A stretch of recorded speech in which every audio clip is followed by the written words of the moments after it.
Well, good morning and welcome back. So if you're stuck inside with your kiddos today and you're looking for a fun project that's also a little bit educational, we have the perfect guest for you.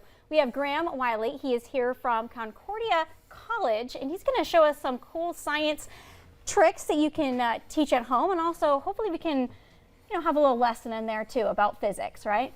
It's going to be chemistry, I'm afraid. Chemistry. Yeah. Honestly, I wasn't very good at that. But it's all science, and that's one of the important things. So everyone knows the states of matter are basically solid, liquid, and gas. And everyone's going, yay, we're just got something is going to be one or the other. So what we're going to do today is we're going to make Oobleck. The name of it comes from a Dr. Seuss book, but what we're actually going to do is we're going to use two things that you might have in the kitchen and are very easy to get your hand on. So the first one is cornstarch, and the second one, are we ready for this? Is water. That's all we're going to need to do this. So I'm going to need a volunteer. I'll do it. All right, so what we're going to do is we're going to give you this ever so scientific piece of equipment, which is called a cup. And the great thing about making Oobleck is you get to experiment. You get to try different things. So that could be varying your recipe. Now, my secret recipe, and you can't tell anyone this, is 2 parts cornstarch and 1 part water. So we're going to basically have you pour that in there. It's okay to make a mess. It's only cornstarch. And if you do make a mess with this, let it dry out and it cleans up real easy. Oh, go for the whole thing. Let's make a big mess. If we're going to make a mess, go for it. Which is now why basically pour in the water. And then what you're going to have to do, yep, that's good. Now get your 2 fingers or 3 fingers and just start mixing it up. And what we're going to do is basically, we don't actually dissolve the cornstarch. We're going to drop a sciencey word here. Are you ready? What we're doing is we're actually making a suspension. It's getting kind of thick, so we're going to add a wee bit more water and a suspension. And so what happens is, oh, there we go. We are making a mess. That's all right. Science is sometimes a bit enthusiastic, right? Yeah. And so what we're doing here is we're making what we call a non-Newtonian fluid. And this stuff can act as a solid and as a liquid. So while you're having fun with that, now can you just basically put 1 or 2 fingers in and then just lift up? I can. It's am I doing it right? Yep. And what we've got there is one that's definitely a wee bit runnier than the other one. So if you want to do something cool with science at home, you can change your recipe. And of course, here's one I made earlier. So here we go. Count your fingers, and I want you to put your whole hand on top of this and basically let it sink in. Just nice and slowly push down.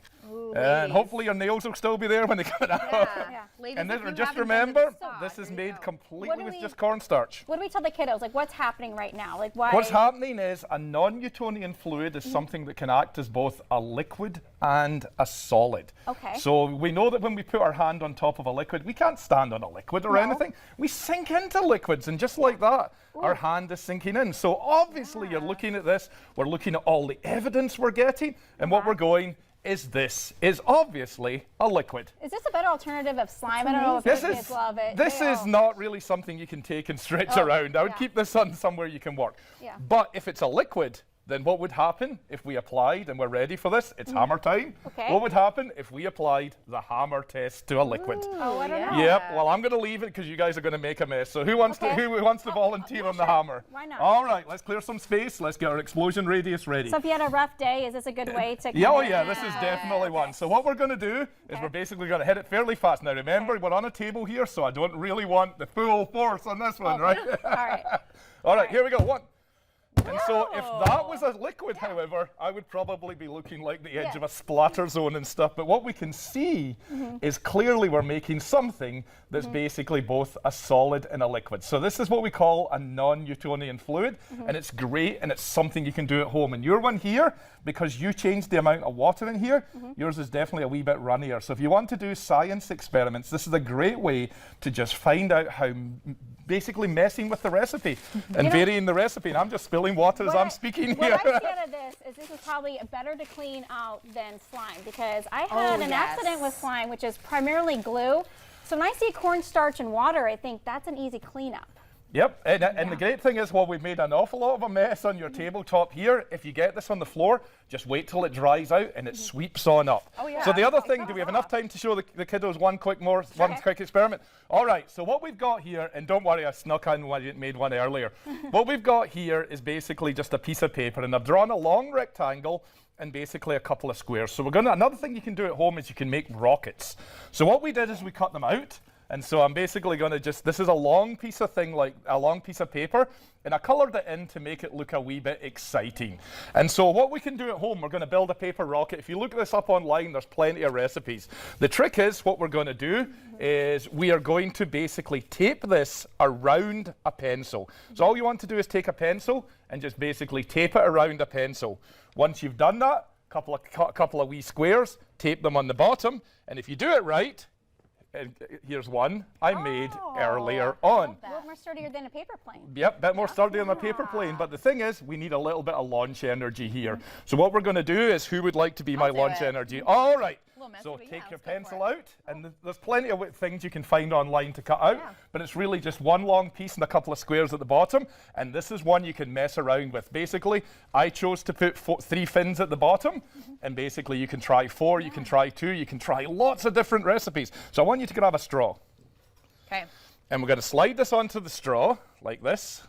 You're going to try and get that, push it all the way down, and then basically what we're going to do is you're going to take a deep breath, and you have a choice of either aiming at us or aiming at the camera. That's going to be up to you. That's a good one. There you So go. would you like to give it a countdown?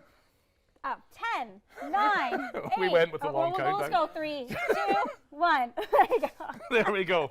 Now don't aim at people with that one, but this is kind of a really fun little paper rocket you can make at home. And if you're stuck inside, all it is tape, a couple of bits of paper, and you can get a grown-up to help you with the cutting out. Oh, beautiful. Right. I love it. And I love the fact that it has such an easy cleanup. I just can't get over that. That is my favorite part, because again, I was traumatized by a slime accident, and I literally had to cut it out, and that quickly, take it any day. I think we could definitely do this all day, but we have so much more show coming up. So Graham, thank you for joining us. Yep. Stick with us. More coming up right after the break.